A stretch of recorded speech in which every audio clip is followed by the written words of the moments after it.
Hello and welcome to How to Play Banished. Banished is a new game released by Shining Rock Software LLC, which I've been told is a one-man developing team. It's an amazing game, very fun but brutally difficult. So what I'm going to do today is just a quick tutorial showing you how to make a small town that'll survive at least the first winter. Alright, let's have a go. New Schnecksville. The settings here, feel free to change them, have a go at different settings. The name, you can write anything you like there. Schnecksville I guess will do for now. Map seed is a random number that will decide where, for example, trees, iron, stone, mountains and so on are. Terrain type, valleys, mountains. Valleys are probably easier than mountains. Terrain size, we're going to stick with medium for now. Climate, fair, mild or harsh. This will affect things like harsh snow and so on.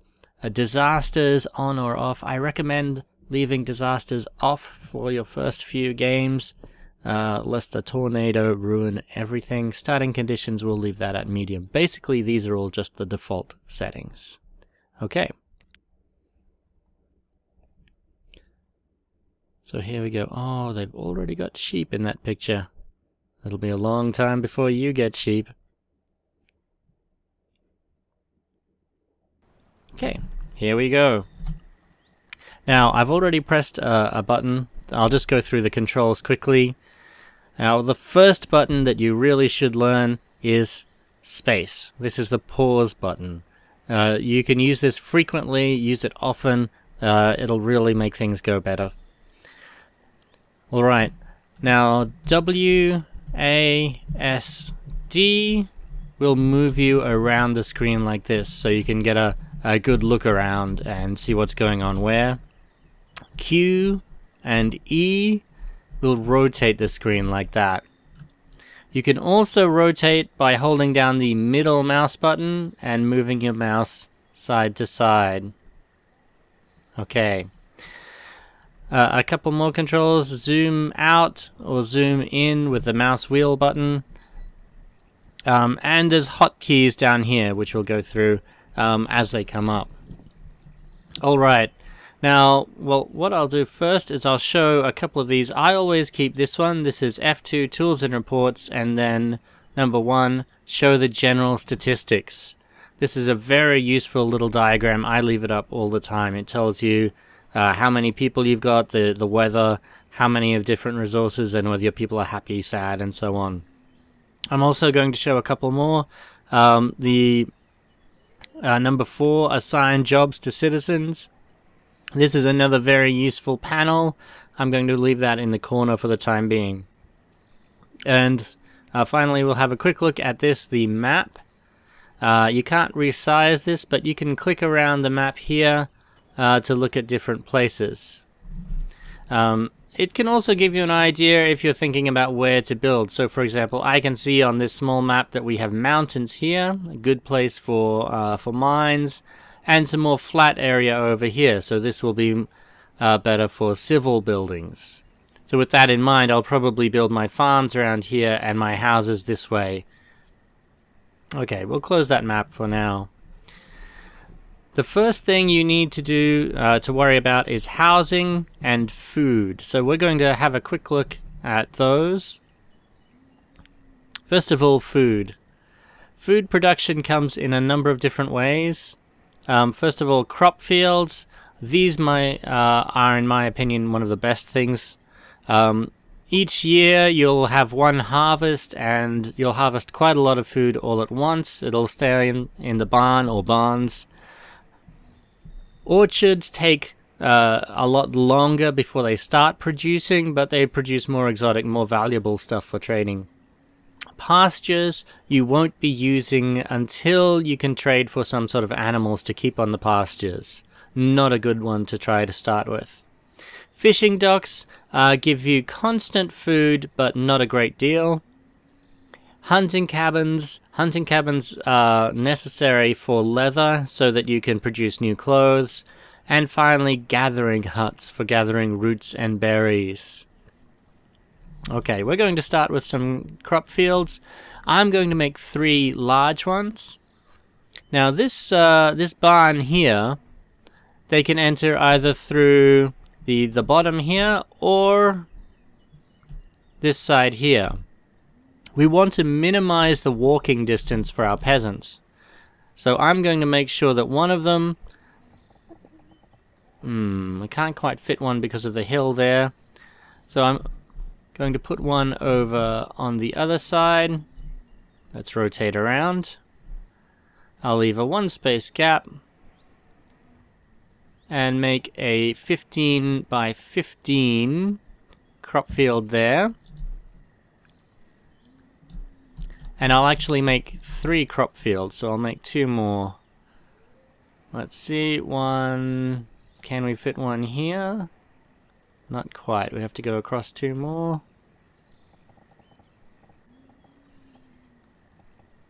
$15 by $15. And we'll make 1 more here. 3 large crop fields. Now that might seem quite excessive, but it's they're very easy to put down, and they'll be very helpful later on.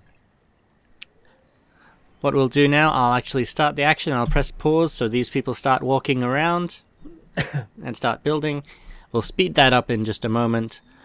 But before we go too much further, we'll also want to connect all of these with roads.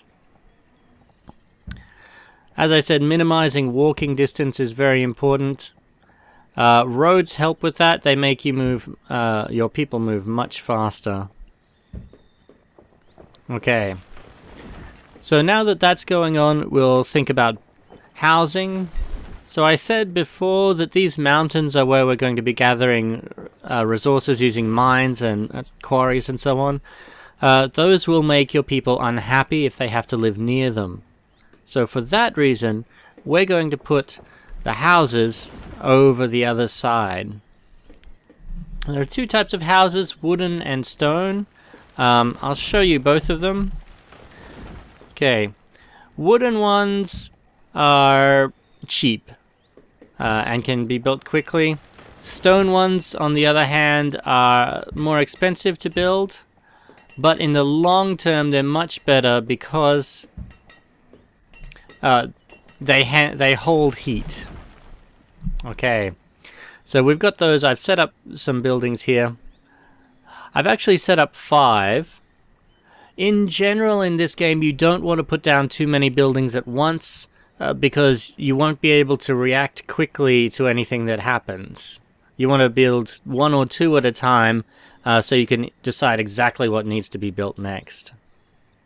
Okay, now these farms, these 2 are finished building, so we're just going to put some workers on them now and start the food happening. It's early spring, so this is the time to start farming. Right now they have this mark here that says they're disabled. There are 2 things we have to do to make these work. First of all, click on the crop. You have to do this for each individual crop and choose what you're going to grow. Right now we only have the choice of potato. You might have 2 choices. You might have a different choice, corn or squash or pumpkin. That will vary with each game. So I've got potatoes here. And the other thing you have to do is assign workers. Now we can do that here by increasing this number, or we can do that down in the Professions tab here by increasing the number of farmers. I'm going to increase it to 8 because we're going to have 2 farms going at the moment. That means almost all of our workers will be farming, but that's okay. Alright, let's continue. And I'll speed up the action a bit. Now as you can see, they clear the area, so you actually get quite a lot of resources at the start just from clearing space. And even then you'll be able to assign them just to gather resources from around here. So at the start, building quarries and mines is not the highest priority.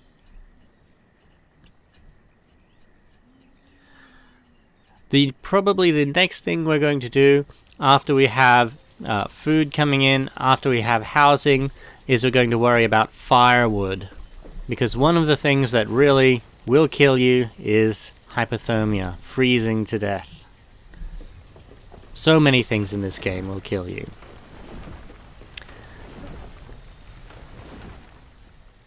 Okay, I'm going to fast forwards even more, 10 speed. So you can actually see these crops are growing.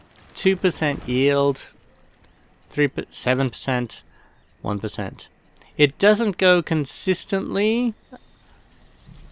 It will go in jumps and starts, but it will get there towards the end. You might not get to 100% every time. If it gets to early autumn and you still haven't reached 100%, in that case you should harvest. Press the harvest button straight away so that they get the food in before the first snow comes. Now these houses don't have anybody building them, so they have all the resources we need. All the rubble's been moved out of the way. They have enough logs, enough stone, but they're not built. We have to assign some people as builders. I'll put 2 on that for now. The reason why I can do that is because when they're not building, they'll go back to being laborers and moving things around. Farmers will also, when it's winter, when it's the off-season, they'll automatically become laborers, but you should manage your resources. Later on in the game, you should be changing them from farmers to stone cutters or so on, instead of just letting them become idle laborers. Okay, there we go. We've got one house already. Some guy called Farrell is living there. And you can see for some of the people, this house icon above their head will be disappearing. Right now we're running a bit low on stone. We've only got 4 stone left. So I'm going to tell my people to gather some stone from around this area. I'll pause the game while I do. Now this is F9, Removal and Destruction Tools. And here you can choose what you want them to do. Remove anything from the area, trees, stones, or iron.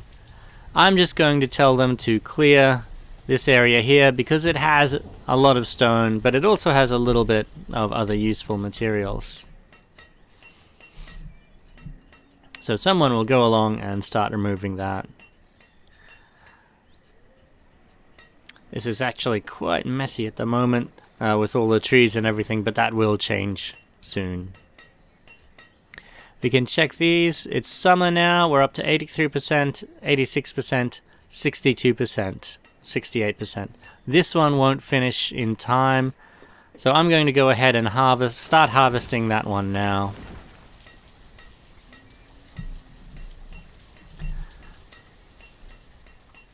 Alright, this one is just lacking in stone, and this one as well will need more stone before it can continue, but we'll be collecting those resources pretty soon.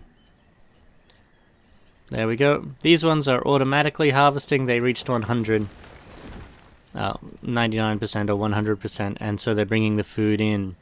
The food will be stored here. Keep an eye though, you don't want it to get completely full. You'll have to build another barn before it does.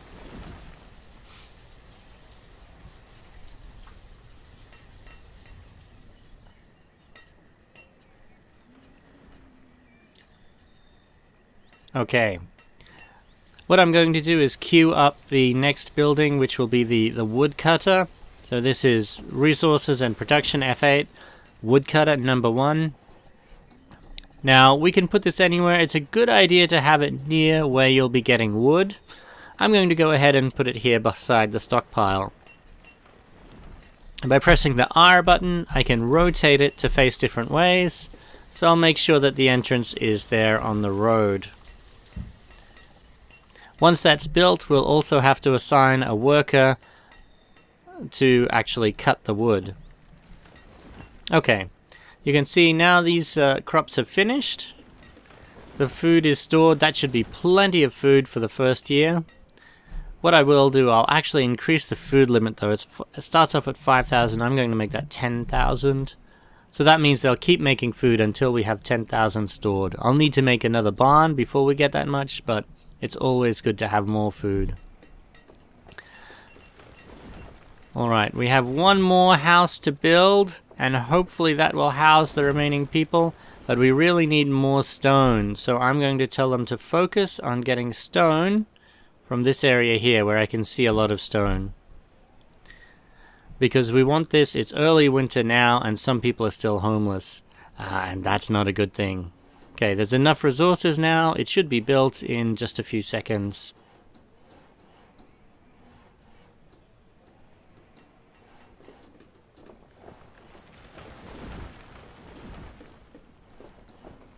Alright. Oh, we have a couple of people who haven't found their home yet. And we've got our first message here, the reserve of firewood is running low. That's because instead of leaving it here, they'll take it to their house. Inventory, firewood. So you may still have enough firewood to last. That just means there's no firewood here. And that's why we need the woodcutter. Okay. 1, 2, 3, 4, 5. Usually 5 houses is enough. I'm not sure why those 2 are still homeless. And why this feral is living on their own. But perhaps it's a body odor issue or something like that. Can't help everything. Okay. Now we've got plenty of resources there, and actually that's piling up. It's going to be full soon. So, we should build another stockpile. What I'm going to do is over here is where I'm going to do some farming and forestry. I'm actually going to put another stockpile over here. And I'm going to build a road to it. Let's build a stockpile there. That should be heaps, 6 by 6. And build a road to it. Always build roads. Roads are incredibly helpful.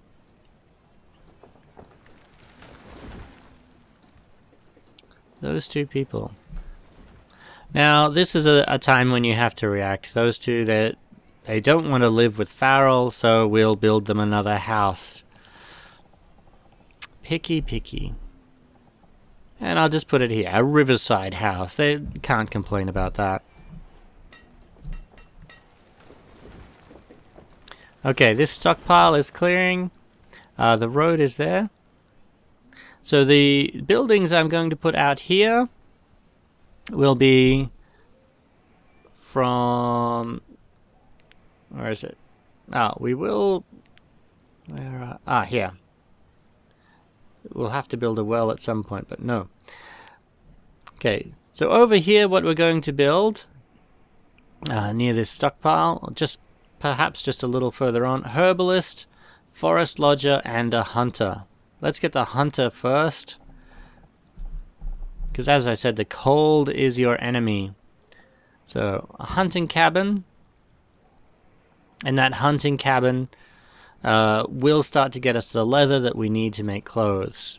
Clothes, as you can see here, we've got 11 left and 16 tools. We're also going to have to make a blacksmith. Because without tools, people are much less efficient. So I'm going to queue both of those up. Okay, so we've got 3 buildings going on there. Oh, they survived winter without clothes. Alright, over here, that question mark means there's nobody working here. We'll go ahead and assign 1. We actually have enough food to last 1 more year, but as I said before, it's better to have more than enough than not enough. Okay, this house, you can see it's cold, even though the weather's not that bad. That's because they've run out of firewood, but now we have firewood coming in. That shouldn't be an issue. They will build in the order that you assign the different tasks. So I built this one last, and I built the hunting cabin first. Oh, my road. Let's see, you have to pay attention where you're building these things. I've built a road all around the shop. Never mind, dirt roads are cheap. Go this... Oh, there's a little tiny hill there. Oh, Goodness me. Okay.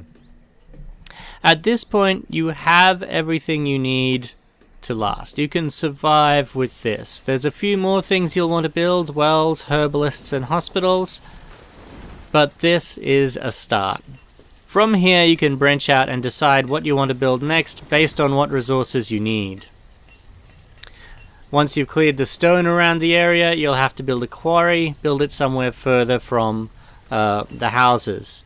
Mines, once you run out of iron, you'll need to build mines. You need iron for buildings and for tools. You can also mine coal and make steel tools that last a bit longer. Okay, I hope this has been a useful introduction. There's much more, there's many more advanced concepts, and the city building continues on and on. But for now, I think this is enough to give you a go, to give you a stable start where you don't have to die in the first winter.